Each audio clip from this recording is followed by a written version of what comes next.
But you also got to work at Disneyland on the Muppet Caroling Coach. Can you tell us about that project and how that came to be?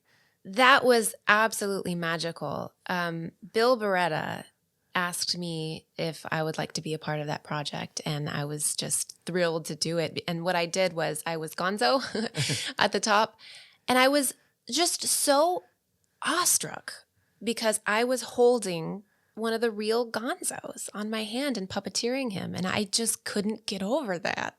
And it was really, really cool seeing the reaction of the audience members to seeing the Muppets up close like that. I mean, I think we did a rehearsal one night before the actual show, and one of the cast members came up to us and she was like, I started crying when I saw the Muppets, and it just brought back such great memories.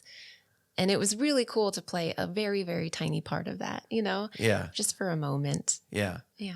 And how many, for those that don't know, it was the double-decker bus at Disneyland, right? And then the Muppets were up on the top? Yeah. Is that, yeah. There was double decker. So it was Kermit and Piggy at the bottom and then the rest on top. Right. So how many times a night did you do that? How many, was it? Oh gosh. I don't know if I remember. Was it like constant, or like you would have breaks and then you would be would have it's breaks. Time for this show. Yeah. We would have breaks in between.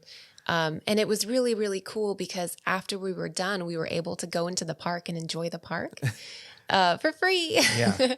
And that was really exciting. Yeah. What's it like? Putting on one of these Muppets.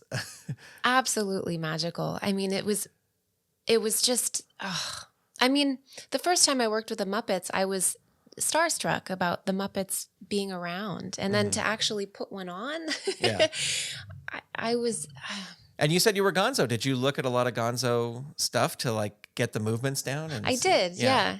And I studied different videos I found on YouTube of Gonzo, and I tried to get his movements. But I can only do so much. I mean, Dave Goles, he's a master. Right. Yeah. But yeah, I did what I could, and it was so incredibly. I'm just so thankful for that experience. Yeah. Yeah.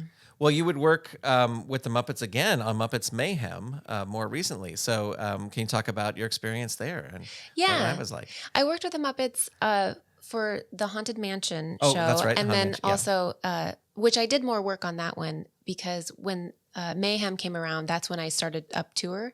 Okay. So I only did a few days here and there. Okay. Yeah, that was incredible. I mean, like I said, it's so magical working with the Muppets, and it's such a great atmosphere. Everyone was so happy and so thankful to be there and in a good mood. And yeah, it was really cool working with the masters. Yeah. And Dave wasn't mad at what you did with Gonzo on No. that? No, okay. I don't know if he even saw, to be honest.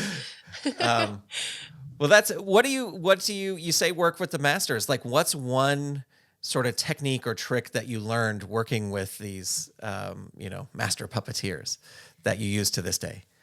Oh, well, I think I look at Bill Barretta, and he is such a wonderful puppeteer and a wonderful actor. And I took some classes with him for the Muppets workshop, and he really drilled into us that it's very important for us to be good actors as well as good puppeteers. And I think that's what I took the most out of watching him and working with him and being taught by him in the workshops is that, yeah, you are an actor as a puppeteer. And I think, people who aren't puppeteers forget that maybe. Right. I don't know. Yeah. And it's really important to hone your craft in all different ways. And because you're still trying to connect with the audience, you're still trying to empathize with human experience, even with a puppet, whether it's an animate object or an animal or a human, whatever it may be, it still has a human experience in most parts. And I think in order to connect with the audience, you have to hone your craft as being an actor and really know what you're doing. Yeah.